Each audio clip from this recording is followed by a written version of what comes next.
Right, चला। Page number 27। ये पुरानी किताब है मेरी। अगर नई एडिशन में शायद पेज नंबर एक इधर उधर होगा। देख लो, अब तुझं पण 27 ना? वेगळंच आहे, हाँ। मराठी हिंदी किताबों का नंबर अलग होगा। हम्म तो जरा देख लो अर्चना, मोस्टली पेज 27 इट इज। जितने लोग वीडियो ऑन रख सकते हैं प्लीज रख लो। जब लॉगिन होते हैं ना तब म्यूट किया करो तो अच्छा रहेगा। बिकॉज अचानक आपके बैकग्राउंड की आवाजें आने लगती है, क्लास चालू होता है। ऑलराइट। हमने लास्ट क्लास में हमने कुछ लिमिटिंग बिलीफ के बारे में पढ़ा था कि कुछ हमारी मान्यताएं होती है जो हमें सीमित करती है। इसके बारे में हमने पढ़ा था, जैसे कि I am not good enough, lack of self love, life is dangerous, और फिर से I am not good enough. हाँ, इसके बारे में हमने पढ़ा। तो कोई कोई हमारी मान्यताएं होती है, ब्रॉड बेस्ड होती है, और इन मान्यताओं के हिसाब से फिर हम खुद को सीमित कर देते हैं, खुद को लिमिट में डाल देते हैं। राइट। अभी एक एक्सरसाइज पे हम जा रहे हैं आज। एक्सरसाइज का नाम है नेगेटिव मैसेजेस, नकारात्मक संदेश हमें कैसे आते हैं, कहाँ से आते हैं, वगैरह वगैरह। The next exercise we do is to get a large sheet of paper and make a list of all the things your parents said were wrong with you. देखो, वैसे ही लिमिटिंग बिलीव्स जब मैं समझा रही थी, मैंने आपको बताया कि आपको होमवर्क करना होगा, और इसलिए लिमिटिंग बिलीव्स पे काफी समय लगाया हमने समझने के लिए। हम जब अब वो जो हमने एक्सरसाइज वन वन किया था, मिरर एक्सरसाइज के पहले, आई कुड आई शुड वाला, उसी किताब में आगे का एक्सरसाइज आपने करना है। ओके। और यहाँ पर हमने लिस्ट बनानी है कि कौन सी वो चीजें हैं जो हमारे माता पिता ने हमें बताई थी कि भाई तुम इस बात में गलत हो। मतलब हमारी गलतियां जो माता पिता ने बार बार निकाली थी, उन गलतियों की एक लिस्ट बनानी है। What is wrong with you, what were the negative messages you heard. बचपन में आपने नकारात्मक संदेश कौन से खुद को लेके आपने सुने थे। Give yourself enough time to remember as many as you can. A half hour usually works well. बिल्कुल आराम से करना ये होमवर्क, सोच सोच के करो। मैं तो कहूंगी ऐसे वाले जो होमवर्क होते हैं ना, वो नोटबुक और पेन हैंडी रखने का, जहां भी आप किचन में हो, जहां भी हो आप, कहीं भी हो। और जैसे जैसे याद आते जाएगा, इधर आधा घंटा काफी है बोल रही है वो, लेकिन आधा घंटा जितना याद आता है लिख लो। उसके बाद 24 घंटा, यानी कल हम लोग वापस रीडिंग में मिलने तक, आपको जो जो याद जैसे जैसे आता जाएगा ना, उसको ऐड करते जाओ। ओके, काफी लंबी लिस्ट निकलेगी।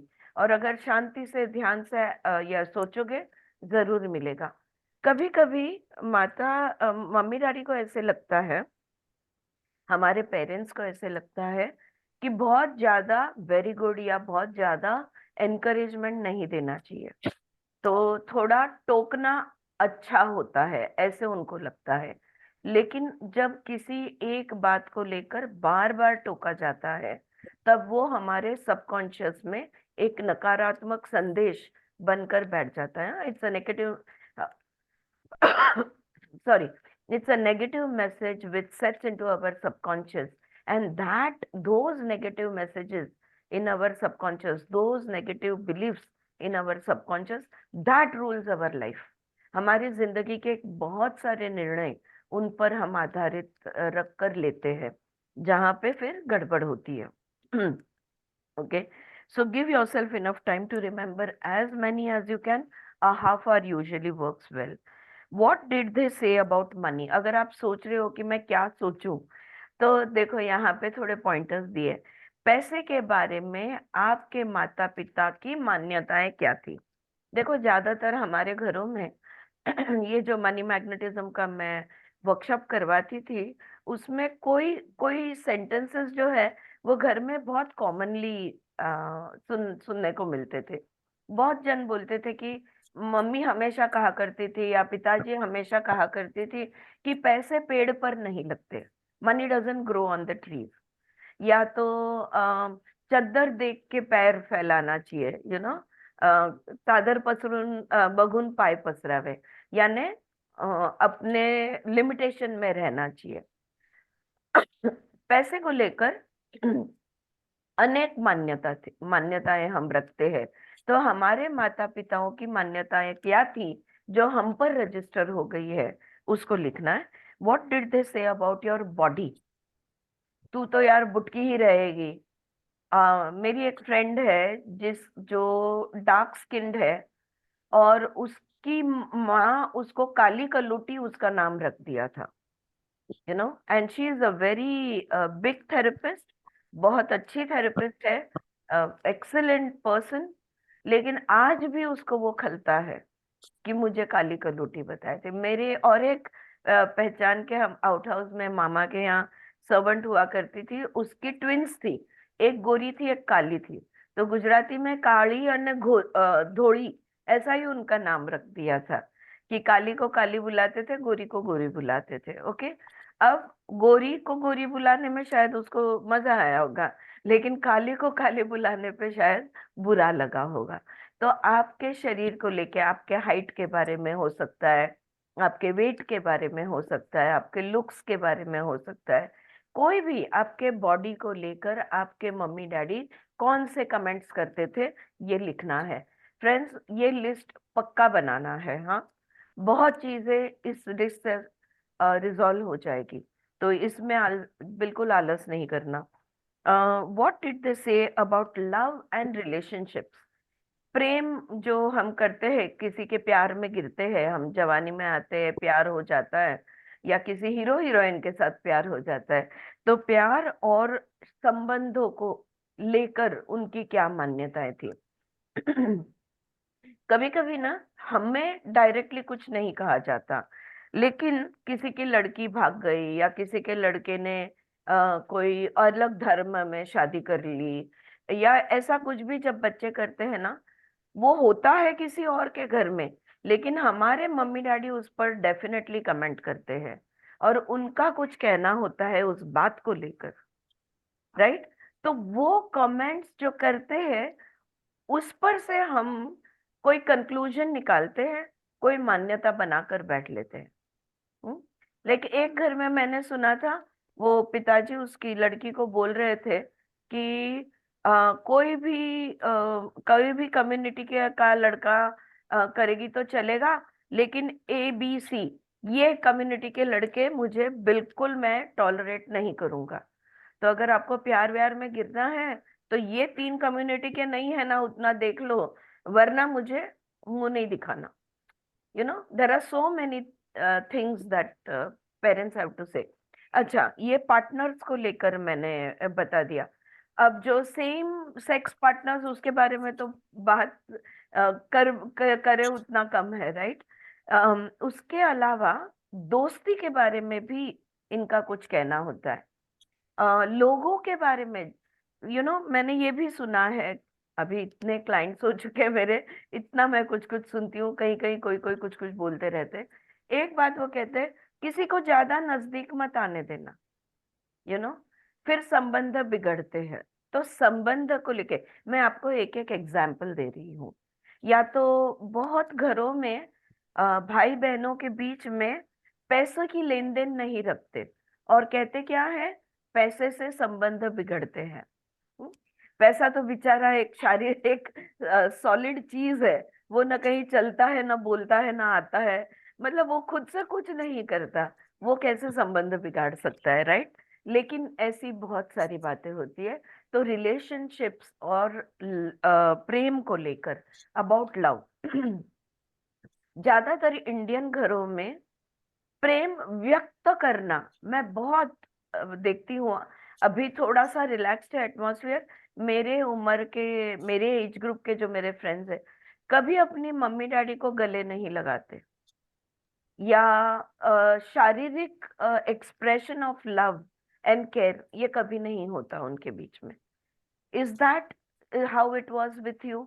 कि भाई कभी भी, या भाई बहन है तो वो कभी गले नहीं मिलेंगे, या जो लाड़ प्यार होता है, ये सब फिजिकल वो नहीं करेंगे। तो बात करना तो छोड़ ही दो, राइट। आजकल हम घरों में देखते हैं आई लव यू बहुत इजीली बोल देते हैं मम्मी डैडी, मतलब मम्मी भाई बेटे को या बेटी को बोल देगी, डैडी भी बोल देगा बहुत आराम से।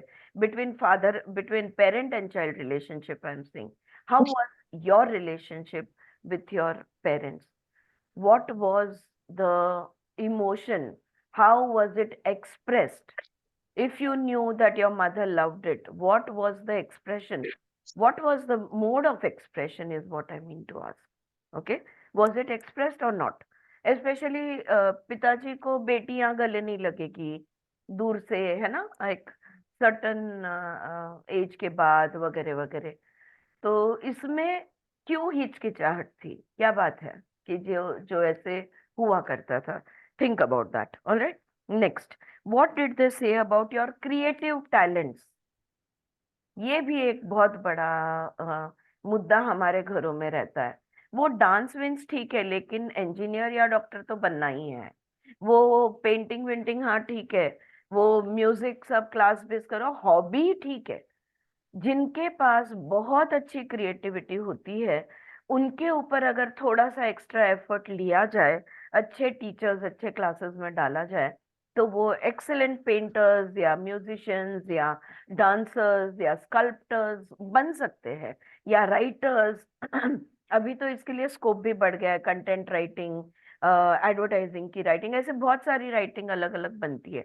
लेकिन उसको इम्पोर्टेंस, हमारे यहाँ फॉर्मल एजुकेशन को हम बहुत ज्यादा, डिग्री होनी चाहिए इस बात को बहुत ज्यादा, या तो तुम कोई स्पोर्ट्समैन हो तो वो हॉबी करके, मैं देखती हूँ 9th स्टैंडर्ड तक कितना भी फुटबॉल खेलो क्रिकेट खेलो चल जाता है। और स्टेट लेवल तक पहुंची हुई एक मैं बैडमिंटन प्लेयर जानती हूँ, एक डांसर जानती हूँ, 10th में उसको रुका देते हैं। एक स्विमर भी मैं जानती हूँ। I know so many people who have so many qualities, and who can be excellent, who can go to national and international level. लेकिन रोक दिया जाता है 10वीं 12वीं के नाम पे। ऑलराइट, तो ये आपके साथ, क्या आपको कुछ होना था, या आपके में कोई अच्छी क्रिएटिविटी थी, लेकिन उसकी आपको अपॉर्चुनिटी नहीं मिली, संधि नहीं मिली, और इसलिए आप उसमें आगे नहीं बढ़ पाए? बहुत लोग मुझे मिलते हैं, कहते हैं मैं स्कूल में कॉलेज में भी बहुत अच्छा स्केचिंग करती थी या ड्राइंग करती थी, अब कहाँ, क्यों छूट गया? इस बात को ध्यान देना। टैलेंट्स जो है, क्रिएटिव टैलेंट्स जो है, इसको लेकर आप अच्छा, क्लाइंट्स में बहुत जनों की कंप्लेन भी होती थी कि मैं कभी डॉक्टर ही नहीं बनना चाहती थी, मैं तो ये बनना चाहती थी, या मुझे म्यूजिक में परस्यू करना था, लेकिन करने नहीं दिया घर से। Okay, so that is one more. What were the limiting और negative things they said to you? उनकी कौन सी बातें आपने आपको सीमित, कौन सी बातों ने उनके आपको सीमित किया? नकारात्मक चीजें, आपके पेरेंट्स ने आपको कौन सी नकारात्मक चीजें ऐसी बताई कि जिससे वजह से आपकी उन्नति रुक गई? आपकी प्रोग्रेस जो है वो रेस्ट्रिक्ट हो गया? उसकी लिस्ट बन, वो भी लिखना है इस लिस्ट में। Is it clear? या ऑल एवरीबॉडी? हाँ, सही। If you can, just look objectively at these items and say to yourself, so that's where that belief comes from. अच्छा, लिस्ट बनाएंगे, उसके बाद में क्या करना है? हाँ, रोते बैठना है मेरी मम्मी ने मुझे ये किया, मेरे पापा ने मुझे वो किया? बिल्कुल नहीं। लिस्ट बनाना है, और तिहाईक नजर से, थर्ड पर्सन, एक ऑब्जर्वर की तरह ये हर एक आइटम को आराम से देखना है। हर एक लाइन जो आपने लिखी है, उस बात को बिना किसी भाव के, जब हम थर्ड पर्सन पर्सपेक्टिव लेते हैं, जब हम तिहाई नजर से देखते हैं या ऑब्जर्वर बन के देखते हैं, तो हम इमोशनली रिएक्ट नहीं करते।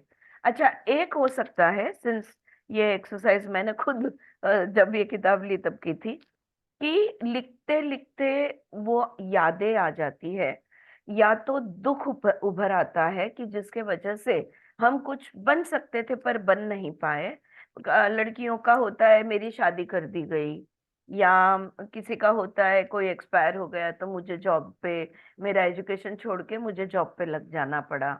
जो भी कुछ है, हर सेंटेंस को बड़े आराम से, बड़े शांति से देखो। सो लिखते वक्त आपको शायद, हाँ मैं ये कह रही थी, लिखते वक्त शायद आपको इमोशनल हो जाओ आप, कोई बात नहीं। Let the emotions flow, let it get expressed, because वो इमोशंस का एक्सप्रेस होना बहुत बहुत जरूरी है। आंखों से पानी बहे, बहने दो। रुक कर आपका मन करे कि बस मैं रो लूं, रो लो, नो प्रॉब्लम। बहुत ज्यादा गुस्सा आ जाए, उसको एक्सप्रेस कर दो सेफली। हाँ, all emotions are to be express safely, don't harm yourself, don't harm others, alright. सब वो हो जाने के बाद, पूरी लिस्ट तैयार होने के बाद, नेक्स्ट डे शांति से एक एक सेंटेंस को फिर शांति से देखो, विदाउट इमोशनल रेस्पॉन्स, ओके। इसको शांति से देखना है। और क्या सोचना है? ये सोचना है कि अरे ये मान्यता कहाँ से आई, ये मान्यता कब और कहाँ से आई। Now let's take a new sheet of paper and dig a little deeper.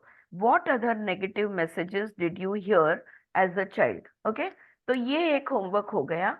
ये वाली आप लिस्ट बनाओगे जो एक्सक्लूसिवली आपके पेरेंट्स की रहेगी।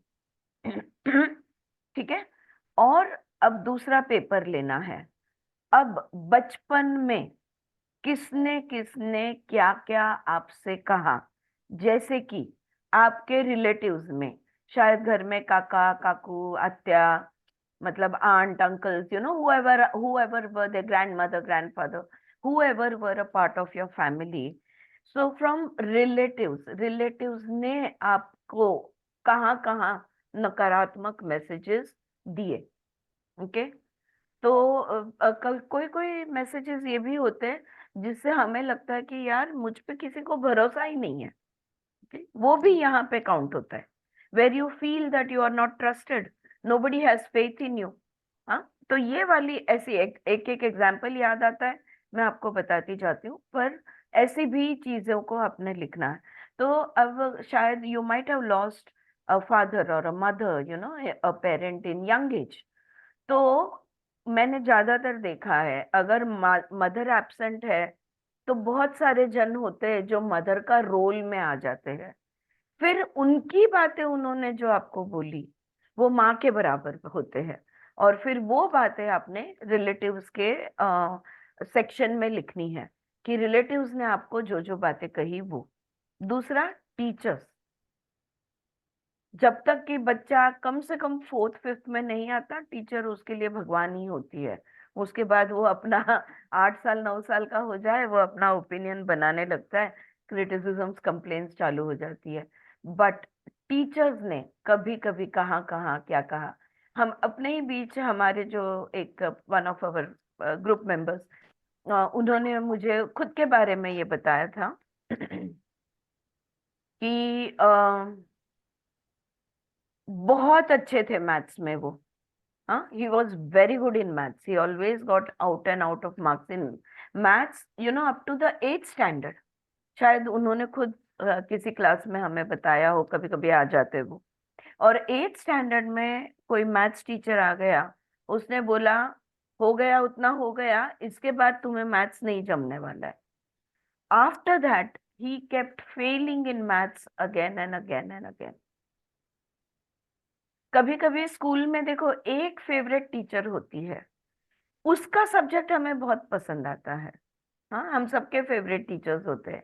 और कोई कोई टीचर्स होते हैं जो न्यूट्रल में होते हैं, कोई कोई टीचर्स होते हैं जिनकी क्लास हमें बिल्कुल पसंद नहीं।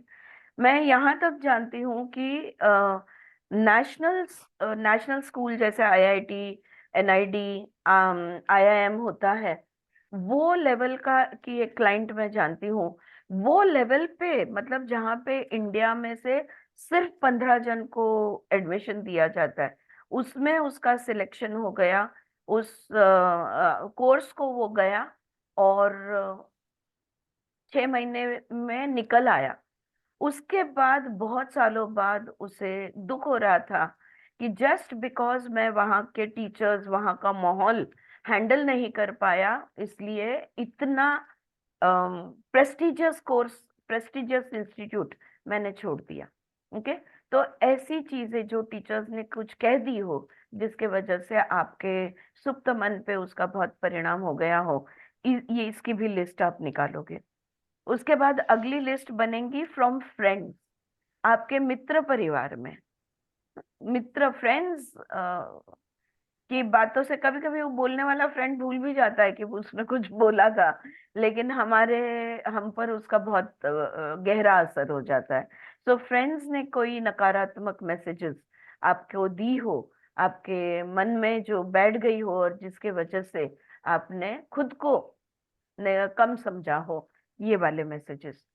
फ्रॉम अथॉरिटी फिगर्स, अब authority figures right from school principals, college principals, policeman, जो भी अथॉरिटी में, बैंक मैनेजर, अजून कोण कोण असतं, जो भी अथॉरिटीज में होते हैं ना, ऐसे लोगों ने कभी कुछ तुम्हें बोल दिया हो, इंसल्ट किया हो, या उनसे अनबन हो गई हो, और उन्होंने कोई एक सेंटेंस बोल दिया हो जो तुम्हारे मन को बहुत ज्यादा तकलीफ दे दिया हो, तो उसकी एक लिस्ट आया ध्यान में, authority figures. Do you understand, या क्लियर है ना? ओके। इसके बाद में फ्रॉम योर चर्च, अब यहाँ पे चर्च का मतलब उनका है मंदिर के जो पुजारी होते हैं। कभी हम भी घर पे बुलाते हैं पुजारी को पूजा करने के लिए, कोई हम यज्ञ करने के लिए, या मंदिर जाते हैं जहाँ पे एक रेगुलर पुजारी होता है, या मैं तो कहूंगी यहाँ पे ज्योतिष भी आएगा। ओके। तो ये ये हमने ज्योतिष भी इसमें आप डाल दो, कि अगर आपने जैसे, क्यों मैं मुझे याद आया, अगेन माय पर्सनल स्टोरी। मैं बहुत ही, हम लोग बहुत ही सर्वसाधारण घर से हूँ, मेरा अपब्रिंगिंग है 1 रूम चौल में रहने वाले वगैरह। लेकिन मैं शायद 5th या 6th या 7th में होगी ज्यादा से ज्यादा, कोई ज्योतिष आए थे हमारे यहाँ, मेरा हाथ देखते ही उन्होंने बोल दिया कि इसको पैसे की कभी कमी नहीं पड़ेगी, इसके पास हमेशा बहुत पैसे होंगे। और एक बात उन्होंने बोली, इनके घर में बहुत किताबें होगी। देखो, उनकी बातों को मैंने वो सकारात्मक रूप से मेरे मन पे मैंने ले लिया। दोनों चीजों की मुझे कभी भी कम, न किताबें, न सरस्वती और लक्ष्मी देवी, दोनों की बहुत मेहरबानी, बहुत कृपा रही है मुझ पर।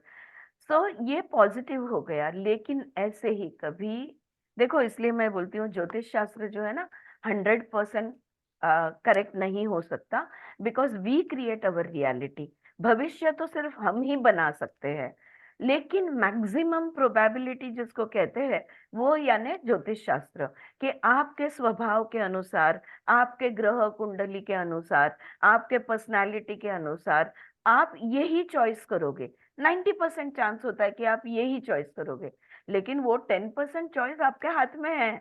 आप उसको कैंसिल कर सकते हैं और कुछ अलग से चॉइस कर सकते हैं। तो ये हमारे पास फ्री विल होता है।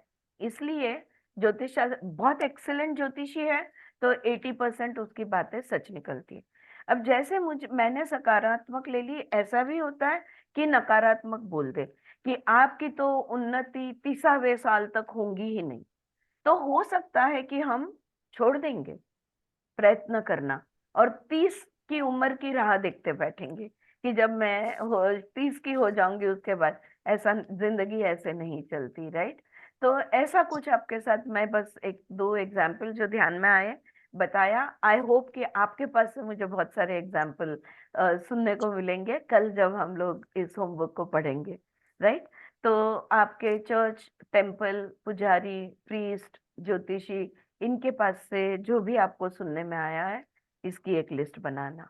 Right them all down, mental list नहीं। पृथ्वी तत्व, ग्राउंडिंग, हर चीज को पेन और पेपर लेकर लिखना है। पक्की लिस्ट बनानी है। चाहे वो, अगर आप बहुत शाय हो और आप ग्रुप में बात नहीं करना चाहते हो, तो आप बेशक मत शेयर कीजिए, पर लिखना जरूर। Okay. So write them all down, take your time, आराम से करना homework. Be aware of what feelings are going on in your body. और ये मैं फिर से कहूंगी, लिखते वक्त आपको जो इमोशंस महसूस होते हैं, आपके शरीर में जो भी कुछ आपको महसूस होता है, उसको इनटू ब्रैकेट लिख दो बाद में, कि मुझे ये महसूस हुआ, मुझे रोना आया, या मुझे बहुत क्रोध आया, या मेरे छाती की धड़कन बढ़ गई। अ, देखो धीरे धीरे हम खुद को कैसे पहचानते हैं। अब परसों एक क्लाइंट आई थी, तो वो कुछ बात पुरानी क्लाइंट है, तो उसने बोला उसकी किसी फ्रेंडशिप उसकी कोई टूट गई थी, और वो फ्रेंड के साथ उसने रिलेशनशिप तोड़ दिया। बहुत गहरे दोस्त थे, लेकिन वो दोनों ने एक दूसरे के साथ बात करना छोड़ दिया, बात नहीं करते, सोशल मीडिया पे भी कनेक्टेड नहीं है, कुछ नहीं।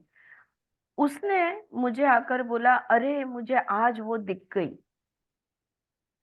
और मेरी छाती में हार्ट बीट इतने बढ़ गए, अचानक दिख गई, और मेरे छाती में इतनी धड़ धड़ धड़ धड़, मतलब मेरा हार्ट बीट बहुत ज्यादा तेज हो गए। अब वो बहुत ज्यादा अवेयर है, इसलिए इन छोटी छोटी चीजों को ध्यान देती है, करके वो कह पा रहे कि ये, इसका मतलब ये हुआ कि संबंध छूट गए हैं, पर अभी तक इमोशंस से जुड़े हुए हैं।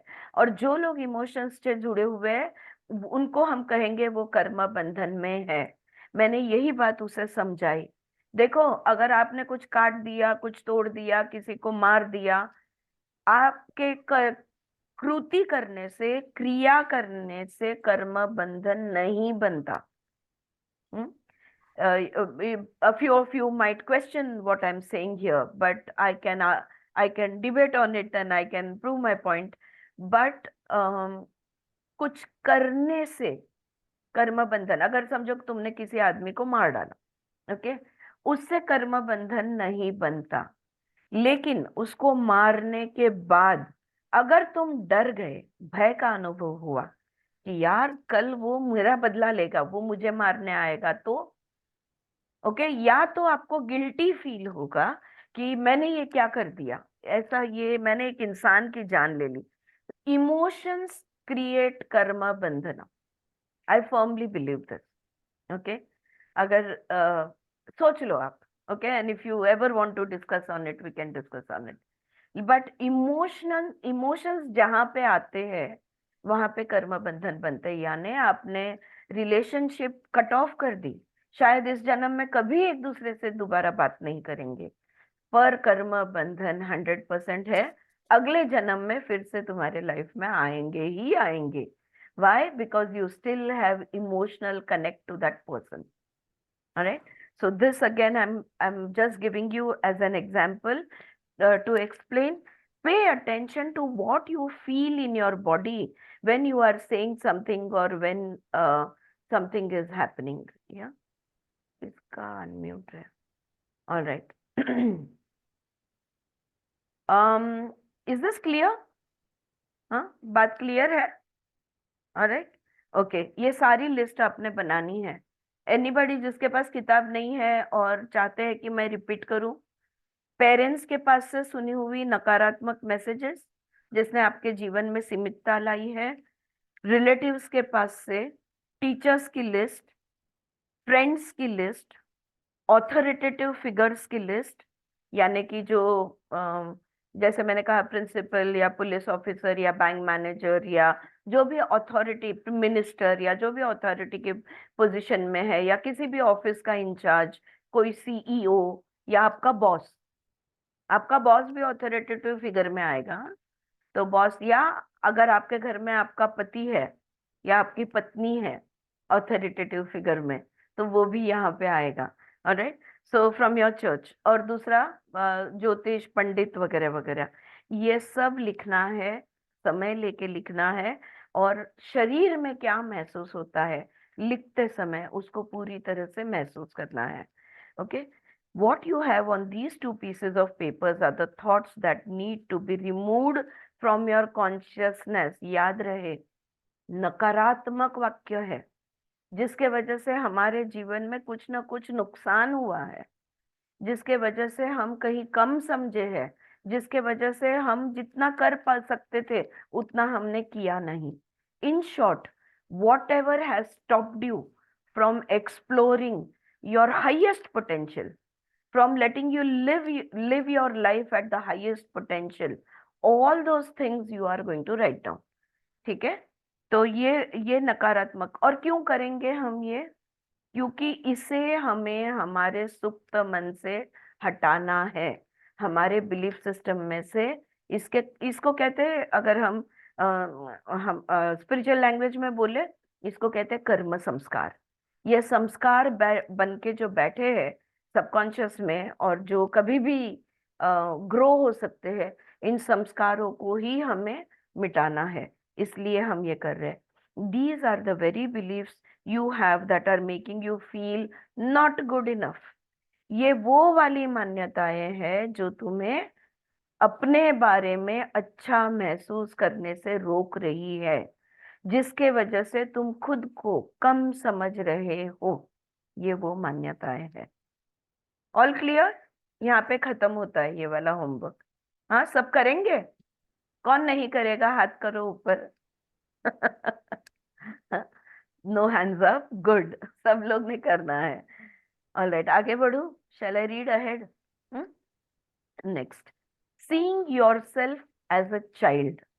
अपने आप, अपने ही खुद को ही एक बच्चे के रूप में देखना, यानी अपना बचपन देखना, या खुद का बच्चे का, जब जब हम छोटे बच्चे थे उसको देखना। Alright, if we were to take a 3-year-old child and put him in the middle of a room, and you and I were to start yelling at the child, telling him how stupid he was, how he could never do anything right, how he should do this and shouldn't do that, and look at the mess he made, and maybe hit him a few times, we would end up with a frightened little child who sits docilely in the corner, or who tears up the place.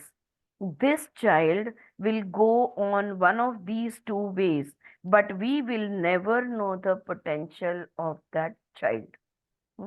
अब यहाँ पे वो कह रही है, कल्पना कीजिए कि अगर हमने एक 3 साल के छोटे बच्चे को एक खाली रूम के अंदर, रूम के बीचों बीच खड़ा कर दे, और उसके अराउंड हम लोग खड़े हो जाए, और उस बच्चे को हम उस पर चिल्लाने लगे, या उसे कहने लगे कि वो कितना गधा है, मूर्ख है, या हम उसे कहे कि तुम कोई चीज कभी भी ठीक नहीं कर सकते हो, या हम उसे लेक्चर दे, तुमने क्या क्या करना चाहिए, you should do this, you should do that, या हम कहे उसने क्या क्या नहीं करना चाहिए, you shouldn't be like this, you shouldn't do that, you shouldn't talk like this, you should not sit like this, you should not shouldn't, ये हम बोले, या हम उस पर चिल्लाए कि देखो तुमने कितनी गंदगी कर दी है, देखो कितने तुमने मेस बनाया है, and may be hit him a few times, या उसको 2-4 लाफे लगा दे, 2-4 फटकार दे हम उसको। ऐसा बच्चा जिस पर हमने ये किया है, वो या तो डर कर एक कोने में बैठ जाएगा, या तो पागल होकर हाथ पैर पटकने लगेगा, अगर कोई चीजें है तो तोड़ने फोड़ने लगेगा। उसका क्रोध, जो उसको बुरा, हमने इतना बुरा बोला है, उसका जो क्रोध है, उसका जो दुख है, वो दुख का रूप या तो आंसू ले लेंगे कोने में बैठ के, या तो क्रोध ले लेगा। तो दुख के दो रूप बनेंगे, या तो आंसू बहाएगा, या तो गुस्सा हो जाएगा। ये दोनों में से एक चीज वो शायद मोस्ट प्रोबेबली करेगा। पर हाँ, एक बात पक्की है कि वो, उसकी जो भी काबिलियत है, वो काबिलियत के हिसाब से वो कुछ भी नहीं करेगा। So he will lose his potential. That is 100% sure. If we take the same little child and tell him how much we love him, how much we care, that we love the way he looks, and love how bright and clever he is, that we love the way he does things, and that it's okay for him to make mistakes as he learns, and that we will always be there for him, no what matter what, then the potential that comes out of that child will blow your mind. उसी बच्चे को room के बीच में वैसे ही खड़ा करके अगर हम उससे कहे कि हम उससे कितना प्यार करते हैं, कि हमें उसकी फिक्र है, कि हम वो जैसे दिखता है वो कितना सुंदर दिखता है, और हमें ये बहुत अच्छा लगता है कि वो इतना क्लेवर है, वो इतना ब्राइट है, या तो वो जिस तरह से जो भी कुछ करता है ये हमें बहुत पसंद आता है, या तो अगर गलतियां हो गई तो कोई बात नहीं, गलतियां करने से ही तो इंसान सीखता है। It's okay to make mistakes. And अगर हम उसे कह दे कुछ भी हो जाए, मैं हमेशा तुम्हारे लिए हूं और रहूंगी या रहूंगा, ये अगर हम कह दे, फिर ये बच्चा जो परफॉर्म करेगा जिंदगी में, ये बच्चा जो बनेगा, वो हमारा दिमाग, हमारे अपेक्षा क्या, हमारे माइंड ब्लोइंग करेगा। वो जो भी करेगा वो माइंड ब्लोइंग करेगा। हम्म? तो ये बात को ये एक सीनरी और हो गया। ईच वन ऑफ अस, अब देखो हम सब के अंदर ये 3 साल का बच्चा है। हम भी कभी 3 साल के थे, right? We were 3 years old, and we often spend most of our time yelling at that kid in ourselves. और हम अब बड़े हो गए हैं, लेकिन हमारे अंदर के वो 3 साल के बच्चे को हम इतना डांटते हैं, हम उसे इतना सुनाते हैं, हम उसे इतनी तकलीफ देते हैं। Then we wonder why our lives don't work. और फिर हम सोचते हैं जिंदगी में कुछ भी सही क्यों नहीं हो रहा। ओके, यहाँ पे आता है इनर चाइल्ड हीलिंग, जो थेरेपी करते हैं वो। अंदर का बच्चा हमारा कितना दुखी है। जैसे यस, हाँ रितु बोलो। Shailaja, you were saying something? Ritu, alright. आ तब हमें पता चलता है जब हम इनर वर्क करते हैं, जब हमारे अंदर के बच्चे को देखते हैं, तब हमें पता चलता है कि वो जो 2 एग्जाम्पल दिए उसमें से हम कौन से हैं। या I am a happy child और I am a sad child, unhappy child, right? लेकिन मैंने देखा है कि एटलीस्ट 80-90%, 10% ही है बहुत हैप्पी या बहुत सैड, लेकिन 80-90% मिक्सचर होता है। कभी खुशी कभी गम, थोड़ा दुख थोड़ा ये। उसके हिसाब से तुम तुम्हारे अंदर के बच्चे को डांटते हो, और उसके हिसाब से हम 60-70% सक्सेसफुल एंड 10-20% फेलियर बनते हैं, राइट? तो हमारी लाइफ में फेलियर एंड सक्सेस का रेशियो देख लो, और अंदर का बच्चा कैसा है ये देखोगे अगर आप, परफेक्ट मैच मिलेगा। आई बात समझ में? या इज इट क्लियर? या so if so then we wonder why our lives don't work. If you had a friend who was always criticizing you, would you want to be around that person? अब एक simple question यहाँ पे वो पूछती है, अगर तुम्हारी कोई दोस्त है जो हर वक्त तुम्हें डांटती रहती है, हर वक्त तुम्हारी गलतियां निकालती रहती है, कुछ कुछ बुरा बुरा बोलती रहती है, तो क्या ऐसे व्यक्ति का दोस्त बनकर रहना आप चाहोगे? Perhaps you were treated this way as a child, and that is sad. बचपन में शायद आपके साथ ऐसा ही हुआ होगा, और ये बहुत दुख भरी बात है। However, लेकिन that was a long time ago, and if you are now choosing to treat yourself in the same way, then it is sadder still. बचपन में अगर आपको तकलीफ हुई थी, आपको सुख नहीं मिला था, तो ये बहुत दुख भरी बात है।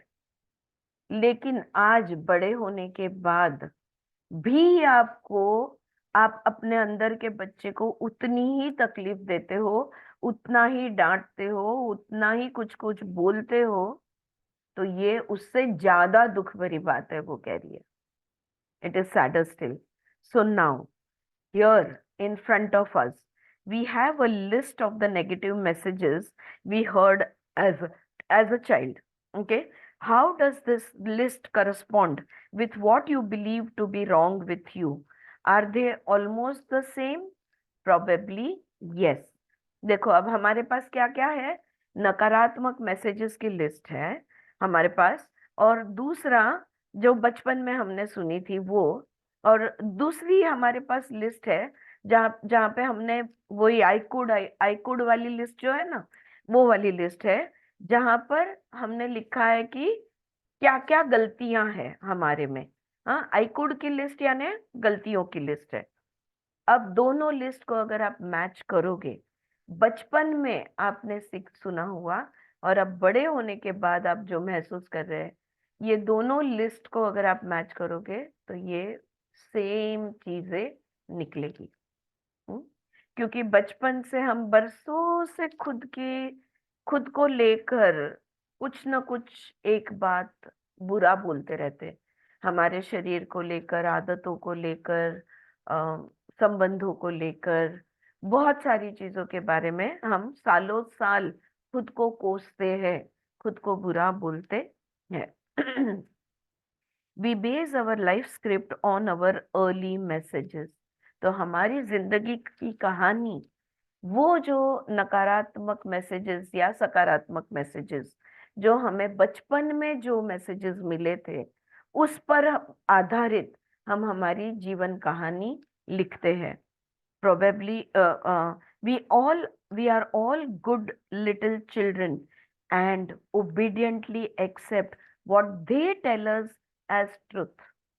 हम सब के सब अच्छे बच्चे हैं, और जो भी बड़े लोग बोलते हैं उसे हम सत्य मानकर चलते हैं, परम सत्य मानकर चलते हैं, और उस बातों पे विश्वास रखते हैं, और उन बातों को हम स्वीकार करते हैं। Alright, we are all good listeners. It would be very easy just to blame our parents and be victims for the rest of our lives. अब देखो आसान चीज क्या रहेगी, वाला तो आसान चीज ये रहेगी कि हम कह दे मेरी कोई गलती नहीं है, ये सारी गलती, मेरे लाइफ के सारे फेलियर्स, ये मेरे पेरेंट्स के वजह से है। ओके, सारा ब्लेम पेरेंट्स पे डाल दे, ये हमारे लिए बहुत आसान हो जाएगा। And be victims for the rest of our life, और मैं बेचारा, मेरी कोई गलती नहीं है ना। तो अपराधी के भाव में, Ritu can you please keep your self on mute. अपराधी म्यूट। हाँ, मैं म्यूट आपको करती हूँ, फिर से अनम्यूट हो जाता है। हाँ, आप ही म्यूट कर दो। या सॉरी। या, इट्स ओके। ऑलराइट, तो अपराधी के भावना को पालते हैं हम, और खुद को एक अपराधी के रोल में ही जिंदगी भर रख लेते हैं। तो माँ बाप को ब्लेम दे देना और खुद जिंदगी भर बेचारा बिचारी बन के रहना, कितनी आसान बात है। But that wouldn't be much fun. लेकिन इसमें मजा कहाँ है? आसान है लेकिन मजा कहाँ है? And it certainly wouldn't get us out of our stuck position. एक तो मजा नहीं है, और दूसरा जहां जिंदगी में अटके हुए हैं, वो वहां से निकलेंगे कैसे, छूटेंगे कैसे? वो जो चक्रव्यूह में फंसे हुए हैं, वहां से छूटेंगे कैसे? अगर सारा ब्लेम पेरेंट्स पे डाल दिया, और मैं क्या कर सकता हूँ करके बैठ गया, हाथ बल होकर बैठ गए, कुछ नहीं होने वाला। राइट? तो देखो अब हमने लिस्ट ही ऐसी बनाई है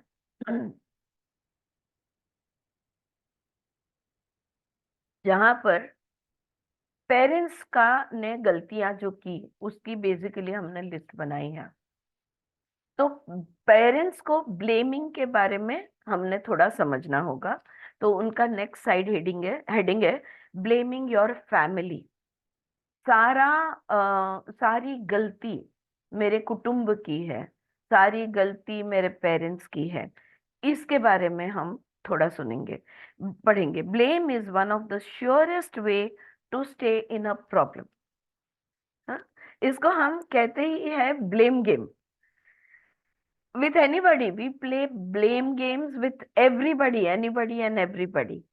When we don't want to take responsibility for our own actions, for our own words, for our own thoughts, for our own emotions, we will look for somebody else to blame. हाँ, दूसरे के कंधे पे गोली बंदूक रखना. Okay, it is always somebody else's fault. कोई भी प्रॉब्लम, अगर प्रॉब्लम ही रखना चाहते हो, उसमें कोई परिवर्तन लाना नहीं चाहते, तो ब्लेम गेम खेलना, कुछ नहीं बदलेगा. हाँ, in blaming another we give away our power. ये हमने पहले भी पढ़ा है, फिर से इसे अंडरलाइन कीजिए. जब भी तुम दूसरे की गलती निकालते हो, तब अपनी सारी ताकत उसे दे देते हो. Okay, you give away your power when you blame somebody else. Understanding enables us to rise above the issue and take control of our future. लेकिन अगर हम समझदारी से काम ले, अगर हम बातें समझ ले, अगर हम हमारी रिस्पॉन्सिबिलिटी ले ले, समझ ले बात को, गलती चाहे मेरी हो या नहीं हो, परिवर्तन कौन चाहता है? मैं. उसके लिए प्रयत्नशील कौन रहेगा? मैं. क्या करना है, किसने करना है? मैंने करना है.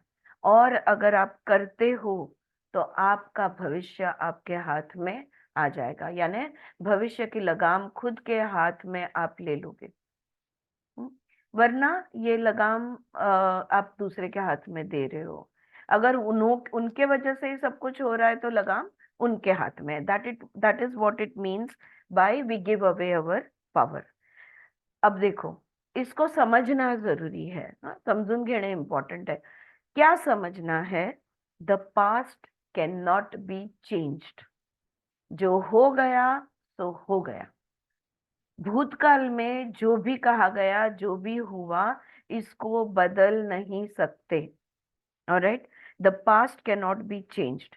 The future is shaped by our current thinking. और भविष्य हम आज, अभी क्या सोच रहे हैं, क्या महसूस कर रहे हैं, आज के हमारे सोचने और महसूस करने पे हमारा भविष्य बनेगा. भूतकाल बदल नहीं सकते, भविष्य काल बनाना है, तो अभी वर्तमान में हमें चीजों को बदलना होगा. It is imperative for our freedom to understand that our parents were doing the best they could with the understanding, awareness and knowledge they had. जो समझदारी, जो सजगता और जो ज्ञान हमारे माता पिता के पास था, उसके हिसाब से उनका वर्तन था. जब वो खुद डरे हुए हैं, तो वो आपको डरना ही सिखाएंगे. और क्या सिखा सकते हैं? राइट. एक फैमिली की, मुझे अब ये ऐसी बातें होती है, तो मेरे क्लाइंट्स की किसी किसी की छोटी छोटी बातें जो उन्होंने बताई होती है ना, याद आती है. एक क्लाइंट बता रही थी कि हमारे मम्मी, हमारे पिताजी बहुत भय डरते थे, बहुत ही डरपोक किस्म के इंसान थे. तो सब चीज के लिए उनको बहुत डर होता था. और यही डर उन्होंने हमारे मम्मी को भी डरा के रखा था. और मम्मी को घर के बाहर कभी अकेला जाने नहीं देते थे. लेकिन मम्मी चाहती थी कि हम जाना सीखें. ओके. तो हमारी मम्मी ने ये नहीं सिखाया लेफ्ट देखना, राइट देखना, रोड क्रॉस करना. क्या सिखाया पता है? चप्पल उठाना और दौड़ लेना, ऐसे रास्ता क्रॉस करना सिखाया. Just run across, but see what is the message that they are giving, that it's okay to run. Understanding है ही नहीं. तो when तो बट स्टिल वो, उनकी अवस्था ही वैसी थी. राइट. वही बंदी जो मेरे पास आई थी, जो अपने माता पिता की ये बात सिखा रही थी, जब उसकी शादी हुई, जिस आदमी के साथ उसने शादी की, वो आदमी इतना बिंदास था. और इसलिए उनके बच्चों को उन्होंने इतना बिंदास, आज वो लोग इंटरनेशनल कंपनीज में सीईओ है उनके बच्चे. क्योंकि डरना नहीं, डरना मना है, ये सिखाया वो पिताजी ने. बीवी को भी सिखाया. She got married very young. 17-18 में उन्होंने भाग के शादी कर ली थी। लेकिन घर में जो, कहने का मतलब बचपन में जो भय का वातावरण था, उसके बाद उतना ही फ्रीडम मिला शादी के बाद। हाँ, no joint family, just husband wife, but the husband was chilled out, जाओ बैंक जाओ, करो, तुम सीखो, तुम करो। सो इतना freedom experience, so both of them could give, make their children fearless, right. तो ये चीजें मुझे ऐसी किसी किसी की कहानी याद याद आ रही है। सो ये उनके माता पिता के समझदारी, सजगता और ज्ञान के हिसाब से उनका बर्ताव था। whenever we blame someone else, we are not taking responsibilities for ourselves. जब हम दूसरे को ब्लेम करते हैं, यानी हम रिस्पॉन्सिबिलिटी ले नहीं रहे। those people who did all those terrible things to us were just as frightened and scared as you are. हाँ, ये जो मैंने अभी एग्जाम्पल दिया, वो खुद इतने डरे हुए थे, इसलिए उन्होंने हमारे साथ वैसा बर्ताव किया।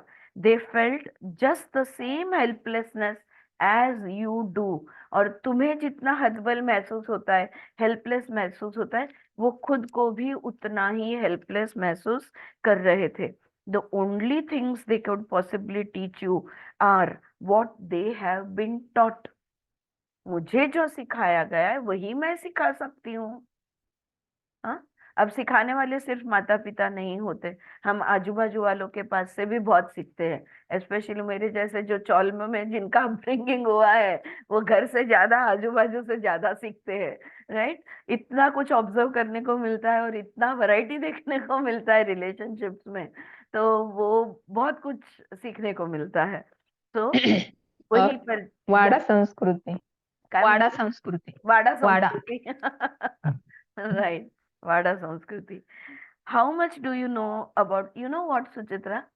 The sad thing is that वो ही चीजें मैंने, जो करोड़पति है, I have seen, I have in my youth से लेकर, स्पेशली आफ्टर माय मैरिज, मैंने बहुत रिच फैमिलीज को देखा है। इनके बंद दरवाजों के पीछे भी वही झगड़े, वही मारामारी, वही डर, वही दुख, वही अत्याचार, वही वायलेंस, पर बंद दरवाजे के पीछे वही होता है, which is like very sad. फिर मुझे तभी जब मैं इसके बारे में सोचती हूँ, फिर मुझे होता है यार, best place to be is the middle. Middle class होना सबसे अच्छा क्लास है। हाँ, जहां पर हम बैलेंस्ड है। फिर बुद्धा जब कहते हैं always choose the middle path, middle path, आध्यात्मिक मार्ग भी संयम का मार्ग, बैलेंस का मार्ग, the middle path is the best path.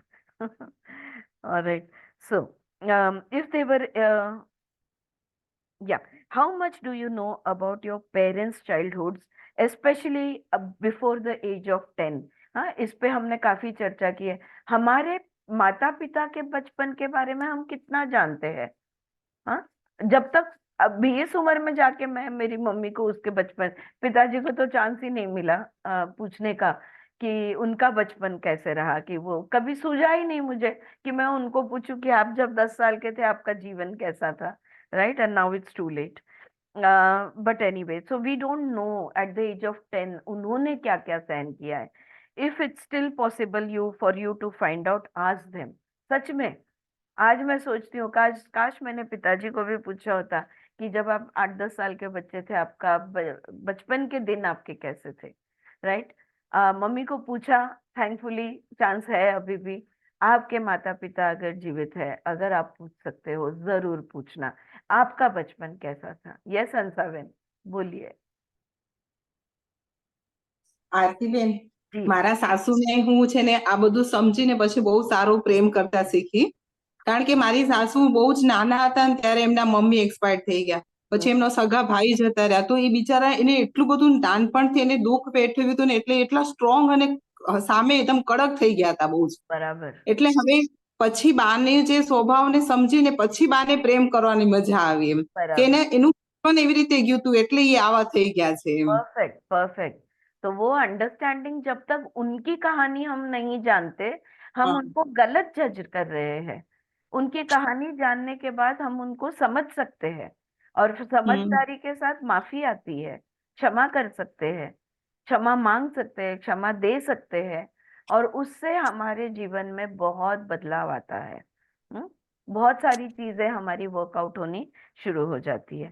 Thank you Hansaben for sharing that. So, if it is still possible for you to find out, ask them.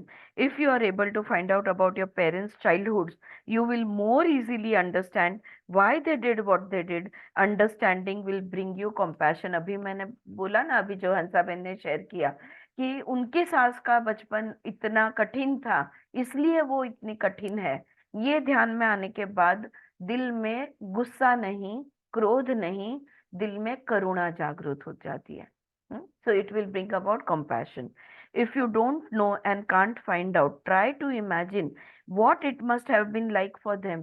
अगर आप नहीं जान सकते या नहीं पूछ सकते, तो आप कल्पना तो कर सकते हैं कि वो जहाँ पले बड़े वहां पे उनका जीवन कैसे बीता होगा। What kind of childhood would create an adult like that? ऐसा प्रौढ़ व्यक्ति, हाँ, ऐसा जो भी है, वो गुस्सेलू है, क्रोधित है, दुखी है, जेलस टाइप का है, जो भी, कोई भी षड्रिपु कोई भी उनमें होने दो, ऐसा प्रौढ़ व्यक्ति जरूर उसका बचपन में बहुत सारा दुख रहा होगा। इतना तो हम समझ ही जा सकते हैं। अगर कोई बड़ा इंसान बुरा व्यवहार करता है, जरूर उसका बचपन के बारे में जानो, आपको पता चलेगा वो ऐसा क्यों है। सो वहां से कहानी हमारी बनती है। You need this knowledge for your own freedom. और इतना कुछ क्यों करना है अपने को? हाँ, एवढी मगजमारी का करावी आपण? Why do we need to do all this? क्योंकि हम मुक्त हो जाएंगे। उनको गलत जज करने के वजह से जो हमें तकलीफ हो रही है, उस तकलीफ से हम मुक्त हो जाएंगे। Okay, so you need this knowledge for your own freedom. You can't free yourself until you free them. આપણે કહીએ ને કે છેડો છોડવો જોઈએ, આપણી તરફથી છેડો છોડો, આપણે ફ્રી થઈએ તો એ લોકો ફ્રી, પણ એ લોકોને ફ્રી કર્યા વગર આપણે કેવી રીતે ફ્રી થશું? ऑलराइट, उनको फ्री किए बगैर हम कैसे फ्री हो सकते हैं? You know, there's one example also that they give कि हम लोग सिक्योरिटी के लिए, हम लोग सेफ्टी के लिए दीवारें बांधते हैं, दरवाजे खिड़कियां बनाते हैं, सब कुछ बंद कर देते हैं, जो बाहर के लोगों को, पर्दे लगाते हैं इन शॉर्ट, ताकि बाहर के लोग अंदर ना देख सके। हम खिड़की दरवाजे को पर्दे क्यों लगाते हैं? बाहर से कोई अंदर ना झांक सके। सही बात है, लेकिन हम भी तो बाहर नहीं देख सक रहे। बाहर के लोगों को अगर फ्री छोड़ेंगे तो हम फ्री बनेंगे, पर्दा हटाएंगे तो दोनों तरफ से फ्लो होगा। तो उनको छोड़े, हम हमारे पेरेंट्स को, उनको समझे, unless we understand them, unless we forgive them, unless we bring about compassion for them in our hearts, they will not be free and we will not be free. All right, if you demand perfection from them, you will demand perfection from yourself and you will be miserable all your life. अगर आप कहोगे, मैं मतलब देखती हूँ, कोई ऐसा बच्चा नहीं है कि जो माता पिता की गलतियां नहीं निकालता। Children want their parents to be perfect, but if you had a perfect parent, you would try to be perfect. अगर परफेक्ट माता पिता आप चाहते और परफेक्ट माता पिता अगर आपके होते, तो आप खुद से भी परफेक्शन मांगते। और जो व्यक्ति परफेक्ट होने की कोशिश करता है, वो जीवन में कभी सुखी नहीं हो सकता, कभी नहीं। अगर आप घर परफेक्ट, संसार परफेक्ट चलाना चाहते हो, आप करियर परफेक्ट बनना चाहते हो, आप perfect daughter in law, perfect mother बनना चाहते हो, आप जिंदगी भर दुखी रहोगे। इफ यू आर, ओसीडी कहते हैं आजकल हम लोग इस चीज को, हाँ, कंपल्सिव डिसऑर्डर, ओके, ओसीडी कहते हैं इसको। इस अगर बहुत कंपल्शंस हमारे अंदर है, क्यों ऐसा होता है? Why do you think?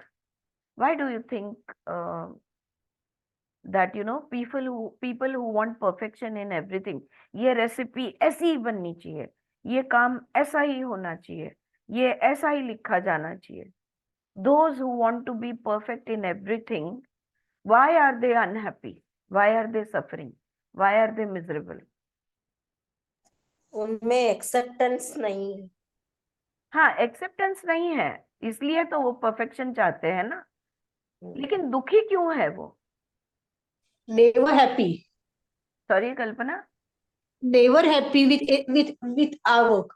Yes, because perfect नाम की कोई चीज होती नहीं है इस प्रकृति में.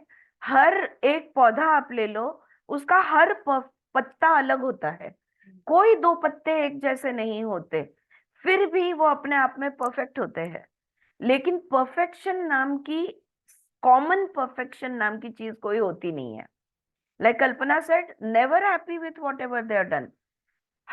देर is always scope for improvement. सुधरने के चांस हमेशा होते हैं. अगर आप परफेक्शनिस्ट हो, आप बहुत दुखी इंसान हो. बदलती दुनिया में where change is the only constant, how can anything be perfect? Change is the only constant. There is no perfect moment. Every moment is perfect. Agreed. But no one moment is more perfect than the other moment. प्रत्येक क्षण perfect है. आ रही है बात ध्यान में? तो ये परफेक्शनिज्म अगर आप everything and everybody is unique. Unique, ये उनको ये नहीं समझ में आता, वो इसलिए बात समझ में नहीं आती. कंपैरिजन में अटक जाते हैं. बिल्कुल. या तो उनकी एक आयडिया स्वीकार है, भाव नाही, स्वीकार भाव. काय म्हणते, स्वीकार भाव नसतो. असं बरोबर. उनका एक आइडिया रहता है कि ऐसा ऐसा अगर होता है तो इसको परफेक्ट बोलेंगे. लेकिन बदलता है, हर चीज बदलती रहती है. ऐसा एग्जैक्टली कभी कुछ होता नहीं है. Right, there is nothing like that. हाँ, it's an illusion. All right. तो ये था ब्लेमिंग योर फैमिली. तो फैमिली को ब्लेम करना नहीं है, रिस्पॉन्सिबिलिटी हमने लेनी है. और उनकी कहानी अगर हम सुनेंगे तो हमारे मन में डेफिनेटली करुणा जागृत होगी. अब देखो, चूजिंग अवर पेरेंट्स, ये नेक्स्ट बिलीफ है लुइस है की, चूजिंग, कि हमारे माता पिता हम सिलेक्ट करते हैं. अब सुनो, I agree with the theory that we choose our parents. The lessons that we learn seem perfectly matched to the weaknesses of the parents we have. देखो इसका क्या मतलब हुआ, हम हमारे माता पिता चूज करते हैं. पहली बात ये.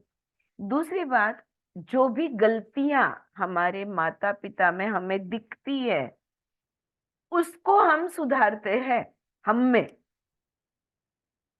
तो जब हम कहते हैं कि लाइक आई से कि मम्मी डैडी से क्या करना ये हम सीखते हैं, लेकिन क्या नहीं करना ये भी हम सीखते हैं. जब उनको ऑब्जर्व करते हैं और हमको दिखता है कि नहीं ये गलत है, तब हम खुद वो ऐसा कभी नहीं करेंगे. सो हम उनकी गलतियों से सीखते हैं. I believe we are all on an endless journey through eternity. अनंत से गुजर रहे हैं हम. We come to this planet to learn particular lessons that are necessary for our spiritual evolutions. We choose our sex, our color, our country, and then we look around for the perfect set of parents who will mirror our patterns. Okay? तो हम एक, हमारे आत्मा का अनंत से एक हमारा journey होता है. हम अनंत से गुजरते हैं. पृथ्वी तत्व पे हम कभी कभी रुक जाते हैं और यहाँ पे हम पृथ्वी के जीवन में हम हमारी आध्यात्मिक प्रगति को हो या आत्मिक गति बढ़ाने के लिए हम जन्म लेते हैं. और जब हमें जन्म लेना होता है तब हम लड़का बनेंगे या लड़की, स्त्री या पुरुष, हमारा रंग क्या होगा, हमारे पेरेंट्स कौन होंगे, हमारा फैमिली कौन होगा, सारा डिटेलिंग हम हमारे पेरेंट्स को चूज करते हैं कि ये वो पेरेंट्स है कि जिसके पास से मुझे ये, मैं अभी परसों इसका अपना कॉमेडियन कौन, जॉनी लिवर, हाँ, जॉनी लिवर का मैं पॉडकास्ट सुन रही थी. और इतना सक्सेसफुल है, कॉमेडियन है, उतनी लाइफ की अपनी कहानी बता रहे थे। उनके पिताजी धारावी में दारू का अड्डा चलाते थे और रोज झगड़ा मारा मारी, रोज वो घर में बड़े थे, 3 छोटी बहनें थी, और दारू पी के रोज रात को टाइट हो जाते थे, फिर तमाशे, फिर ऐसा बचपन उनका गुजरा। उन्होंने पिताजी से क्या नहीं बनना चाहिए ये सीखा। तो यस, जवानी में आते हैं, अपने ट्रबल्स, अपने प्रॉब्लम्स के साथ डील करने को पीने करने लगते हैं, लेकिन एक समझदारी आने के बाद रुक जाता है। तो जैसे वो हीरो बनते गए, मतलब फेमस होते गए, वैसे पार्टियां करते थे, पर बोले कुछ साल तक ही मैंने किया, बाद में समझ गए कि ये जिंदगी नहीं है, और मैं कहाँ से आया हूँ और मैं कहाँ पहुंचा हूँ।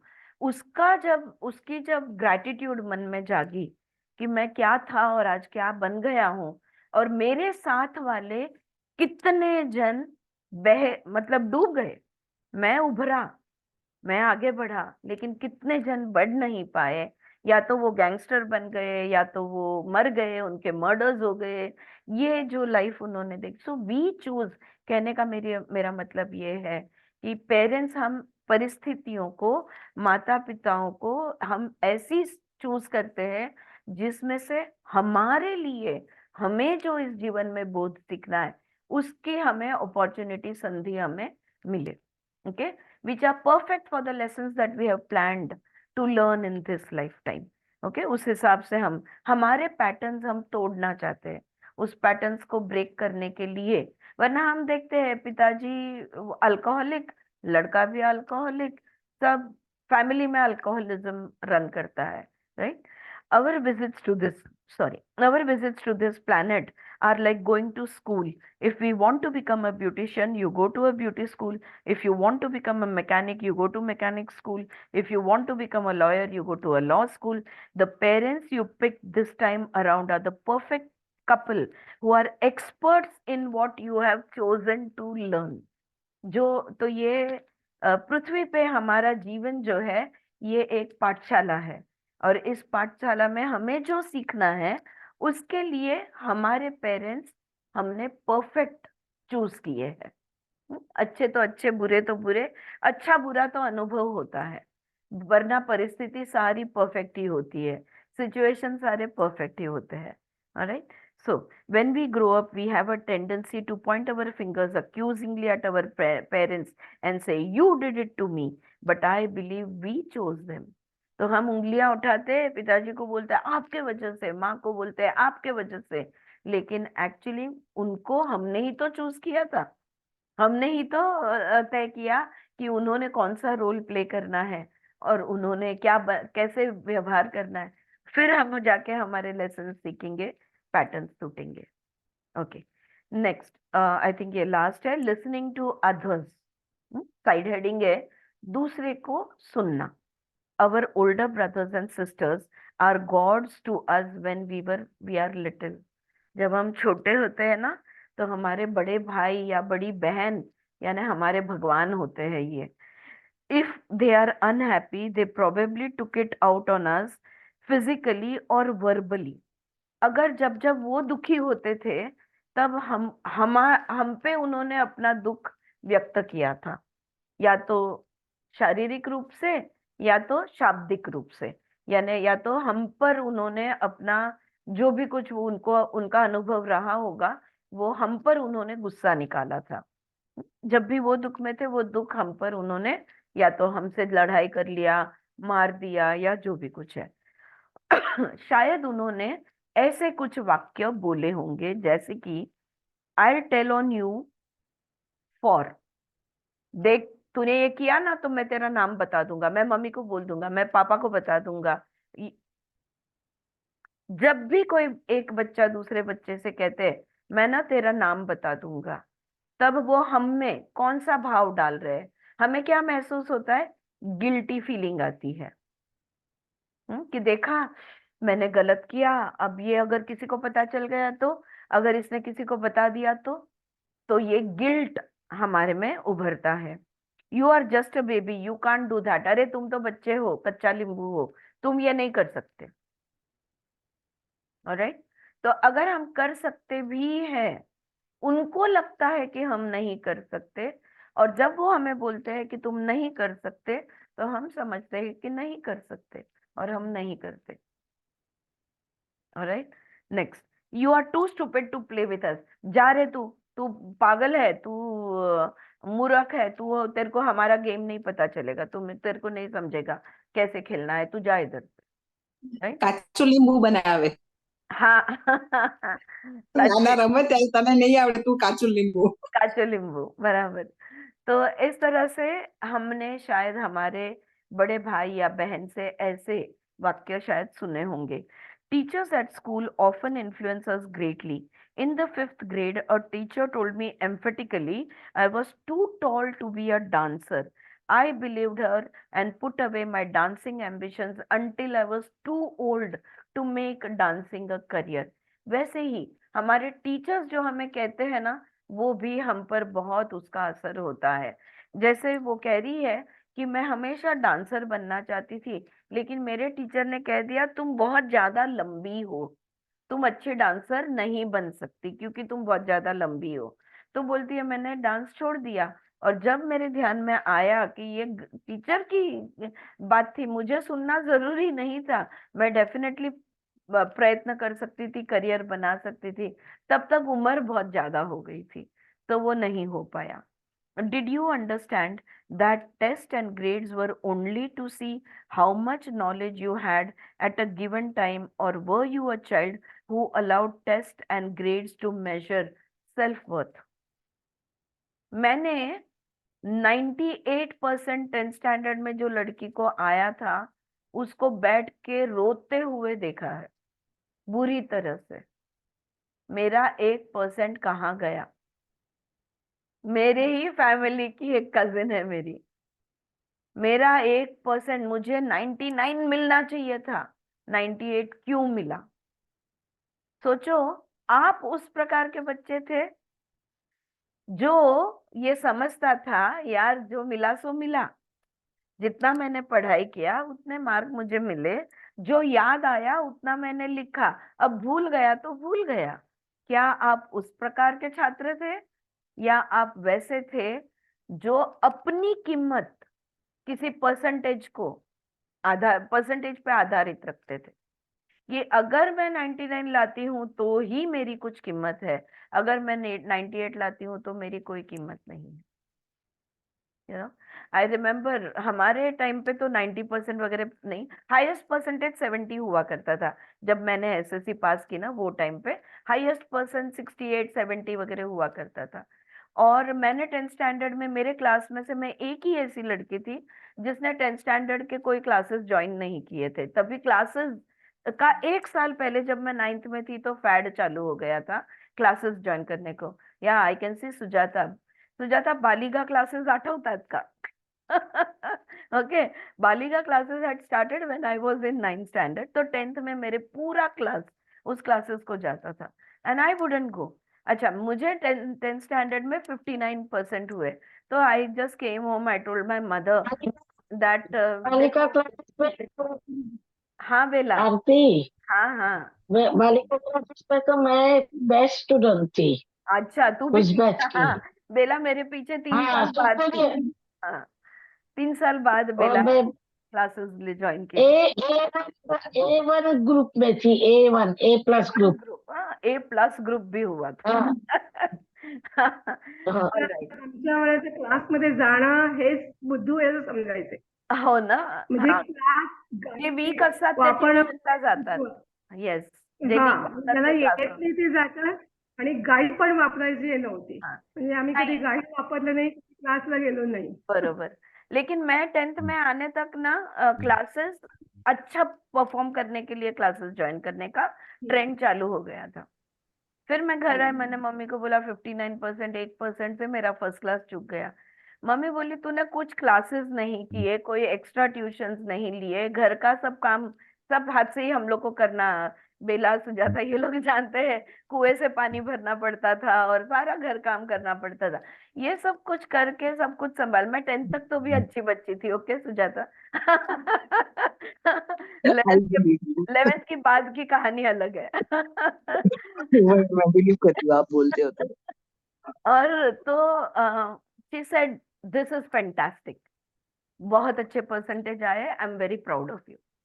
ऑलराइट, तो क्या तुम्हारा वेल्थ, एनीवे यहाँ पे वो कह रही है कि तुम्हारा परसेंटेज क्या तुम्हारी कीमत ठहरा, आजकल के जमाने में तुम्हारा पगार डिसाइड करता है की तुम्हारी किंमत क्या है।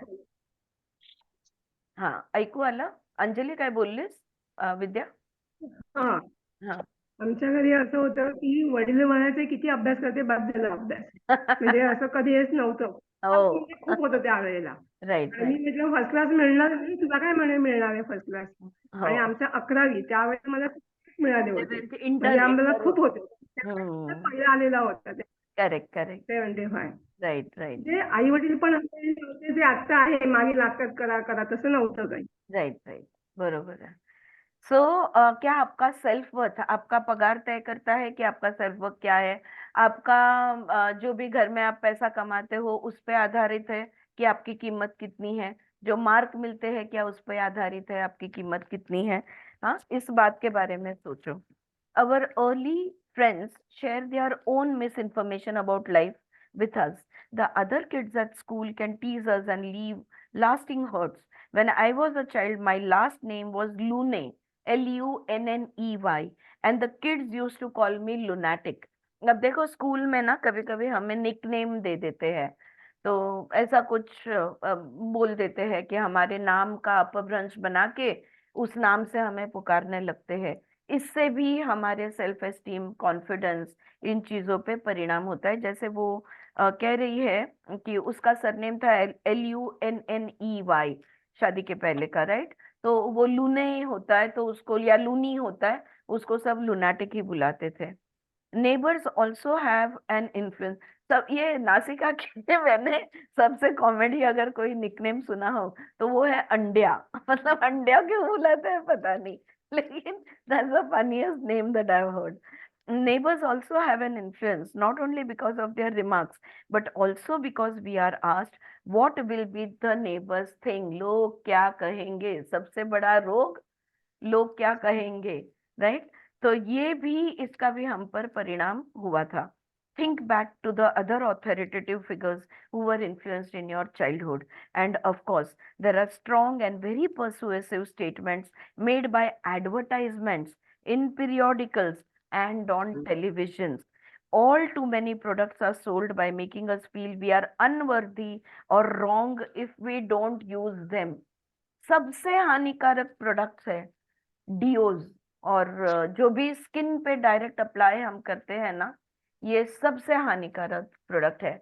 जो भी हमारे पसीने का एक पीएच होता है, एक एसिडिक लेवल या अल्कलाइन लेवल जो भी हमारा होना चाहिए, इवन वजाइनल वॉशेस और ये केमिकल यूज या सोप्स, सोप भी केमिकल से बने हैं।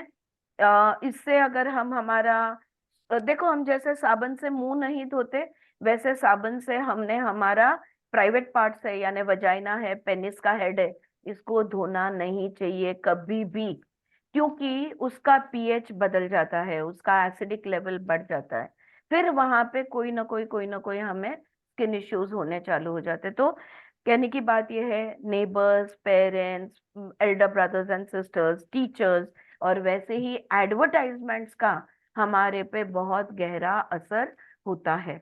इन सब के बारे में जागरूक होना जरूरी है। और अब और वर्स्ट इफेक्ट मैं देखती हूँ, रील्स एंड शॉर्ट्स जो हम देखते हैं, बहुत गलत गलत बातें भी बताई जाती है और हम उस पर विश्वास रख के चलते हैं। अच्छी बातें भी होती है, गलत भी बातें होती है। मैं कैसे पहचानूं क्या अच्छा है और क्या गलत है? ये मेरी विवेक बुद्धि पे तय होगा। तो मुझे सजग रहना है, मुझे अलर्ट एंड अवेयर रहना है, ये ध्यान रहे। लास्ट पैराग्राफ, ये चैप्टर यहाँ पे खत्म होता है। We are all here to transcend our early limitations whatever they were. अनेक जन्म में या इस जन्म में जो भी हमने खुद पर बांध डाले हैं, जो भी सीमितता, जो भी चौकट में हमने खुद को बिठाया है, इसमें से हमें बाहर निकलना है। बस यही हमारे जीवन का ध्येय है। We are here to recognise our own magnificence and divinity, no matter what they told us. उसने ये कहा, पंडित ने कहा, टीचर ने कहा, माता पिता ने कहा, बड़े भाई बहन ने कहा, एडवर्टाइजर्स ने कहा, कुछ भी, कोई भी कुछ भी कहने दे, हम पूर्ण है, हम आत्मा है, हम परफेक्ट है, हम जैसे भी है, हर पल हर क्षण अच्छे हैं। ये हम ये हमारी आध्यात्मिक गति हो सकती है। ये हमने पहचानना है। You have your negative beliefs to overcome and I have my negative beliefs to overcome. आपकी नकारात्मक मान्यता, आप उसमें से आपको उभरना है, मेरी नकारात्मक मान्यताओं से मुझे उभरना है। इस वाक्य से वो यहाँ पे ये चैप्टर 3 हमारा खत्म हुआ। 3rd चैप्टर खत्म हुआ और साथ में हमारा समय भी खत्म हुआ। All right, yes. और कोई कुछ कहने की कोशिश कर रहा था? किसी को कुछ कहना है? ये बचपन के बारे में होमवर्क जरूर करना है और होमवर्क की चर्चा हम कल करेंगे। और आपके આરતીબેન, બોલો હંસાબેન। મને એવું લાગે કે આ જયારે બુક હમણાં જોઈ ને આપણે તો એમાં બાળકોનું બતાવ્યું છે એમ. हाँ, તો ત્યારે આટલી સમજ નથી પણ હવે બધી વસ્તુની અવર થઈ ગયા એટલે ખબર હતી. ત્યારે મને જ્યારે જાણ થઈ ને તો મેં પહેલા મારા છોકરા પાસે માફી માંગી यस, કે બેટા જાણતા અજાણતા મેં તને હર્ટ કર્યું હોય ને, કારણ કે એવું થઈ જ બી જાય, આપને ખબર ન હોય પણ થઈ જતું હતું. પણ સમજ આવી ત્યારે એને પહેલા એની પાસે માફી માંગી એમ. અને તમારા છોકરાએ તમને માફ કરી દીધું, ફેન્ટાસ્ટિક। પણ જો ના કર્યું હોત તો શું કરત? તો એ સાયકલ ફરતી જ રહેત ને એમ. પણ તમે શું કરત જો ના કર્યું હોત તો? ના કર્યું ના, જો મને ખબર પડે એટલે મેં એને સમજાવ્યું કે બેટા આ મારાથી થઈ ગયું, બરાબર જાણતા છે, જાણતા તું નાનો હતો બરાબર, ત્યારે બી મેં તને હર્ટ કર્યું હોય ને તો હું તને માફ કરું બરાબર, છું બેટા. બરાબર, અને એનું પરિણામ શું આવ્યું કે એ વધારે ખીલ્યો છે. બરાબર છે। ઈ તમારી સકારાત્મક પરિણામ તમને મળ્યો। પણ हाँ समझो सकारात्मक परिणाम हमना कोई हो अपना, अभी हमारे ग्रुप से अगर कोई है कि जैसे आपको पॉजिटिव रिजल्ट मिला, ऐसे बच्चों को वो समझा दिया कि बेटा देखो मैं ही इतनी तकलीफ में थी, मुझे ही इतना प्रॉब्लम था, इसलिए मैंने तुम पर गुस्सा निकाला, मैंने तुम्हें मारा या डांटा या जो भी कुछ है, प्लीज मुझे समझ लो, आई एम सो सॉरी। हाँ लेकिन वो बच्चा अगर तुमको बोल दे कि वो सब सॉरी मेरी अभी बोलने से क्या मतलब है, बहुत देर हो चुकी, फिर क्या करोगे? તો હું તો બી એને કરવાનો પ્રયત્ન કરત એમ. આ ખાલી તમારા માટે સવાલ નથી પૂછી રહી હું, આ જે લોકોના બાળકોએ એમની હા અંદરથી સોરી સ્વીકાર નથી કર્યો, એ લોકો માટે આ સવાલ છે। जरूर सोचना, जरूर बताना क्या करोगे और આરતીબેન, क्या હું શું किया। કરત કહું, हाँ। હું શું કરત, હું છે ને આપણામાં ઓલું સ્પ્રિંકલ નાખવાની છે ને અનકન્ડિશનલ લવ ની, અંદર ભલે એને કરે ના પણ મેં એને માફ કર્યું તો હું એને એકદમ પ્યારનું એને ઓલું દેવું. बर्ताव करत, वंडरफुल, बहुत अच्छे। Oponopono यस, होपोनोपोनो, करते रहो। जी, होपोनोपोनो करते रहो। और लेकिन उसका वही तो बात हमने सीखी ना इसमें से कि हम गिल्ट में रहते हैं, कि हमारा गिल्ट खत्म ही नहीं होता, कि खुद को लेके, बच्चों को लेके, परिस्थितियों को लेके, इतनी चीजों को लेके हम गिल्ट में रखते हैं। तो पहले तो खुद को माफ करना होगा। खुद को माफ नहीं करोगे तो बच्चे से माफी कैसे मिलेगी? हम्म हम खुद को माफ नहीं करेंगे और दूसरे को बोलेंगे हमको माफ करो, कैसे होने वाला? If you love your self, others will love you. If you forgive yourself, others will forgive you. If you set yourself free, others will also be free. ये बात को बहुत गहराई से समझने की जरूरत है। मैं खुद के साथ जो करूंगी वो दुनिया मेरे साथ करेगी। तो बात की एक बात, तो पहले खुद को करो, forgive yourself, right? All right. Okay. Yes, Sujata, I think you were about to say something. No, that Ho'oponopono वही मुझे याद आया था. हाँ वही याद और I'm really thinking what you said because ये बचपन की बात निकली तो जो मैंने शुभांगी के ऊपर दादागिरी की है ना मेरे को बहुत याद आती है और मुझे बहुत गिल्ट होता है. Yes Anita thank you yes क्योंकि हम बड़े होते हैं तो छोटों पे हम लोग दादागिरी करते हैं और मेरे तो दो छोटी ट्विंस थी मेरे पीछे ये बेला और बिजल और बेला ने तो मैंने उसको बहुत धपाटे दिए हैं बट शी नेवर माइंडेड उसको कभी कुछ बुरा नहीं लगा है और उसका प्यार मेरे पे कायम है आज भी है हमेशा रहा है लेकिन बीजल को बहुत बुरा लग गया अब मैं क्या करूं एक बहन ने पॉजिटिवली लिया दूसरी बहन ने अनकंडीशनली लिया दूसरी बहन ने कंडीशंस डाल दी अब क्या करे okay all I can do is show her more love the one who has not forgiven me to show her more love and understanding to show compassion in everything that she does that's all I can do and जैसे Hansaben sprinkle करो प्यार का वर्षाव करो उनके ऊपर And उनको खुद को ज्यादा माफ करो. जरूरत है यस एंड And खुद को माफ करते रहना. और खुद को खुद माफ को नहीं वो खुद को एक ही बार माफ कर दो वो गिल्टी फीलिंग को रखना ही नहीं है हाँ. हमारे अंदर पूरा साफ होना चाहिए सारी साफ सफाई अंदर से करनी है no guilt no regret no shame no fear ये सारी चीजों को हटाना है अंदर से मुक्त होना है इन चीजों से की मला त्या दिवशी तेही सांगितलं ना की होपोनोपोनो आपण करतो तर सारखी क्षमा नाही मागायची बघ ते पण नाही सारखी करायचं. सारखी क्षमा नाही मागायची कारण जितक्या वेळेला क्षमा मागत राहू म्हणजे आपण गिल्ट मध्ये राहतोय हा गिल्ट मध्ये असल्यामुळे आपण परत परत क्षमा मागतोय ती गिल्ट फिलिंग जात नाहीये म्हणून ते हाँ मैं 5 मिनट के बाद आरती को बोलती चाय बना के दे आरती हाँ सच बात है तू मुझे कितना मारती थी हाँ मैं 5 मिनट के बाद मैं बोलती मेरे को तेरी हाथ बेला लाड करके लेती थी मैं गुस्सा होती थी वो मुझसे लाड मांगती थी फिर मेरा गुस्सा हो गया तो मैं उसको लाड करती थी ये this was the beautiful relationship so there was never any bitterness between us there was no need for ho'oponopono in our relationship because it was okay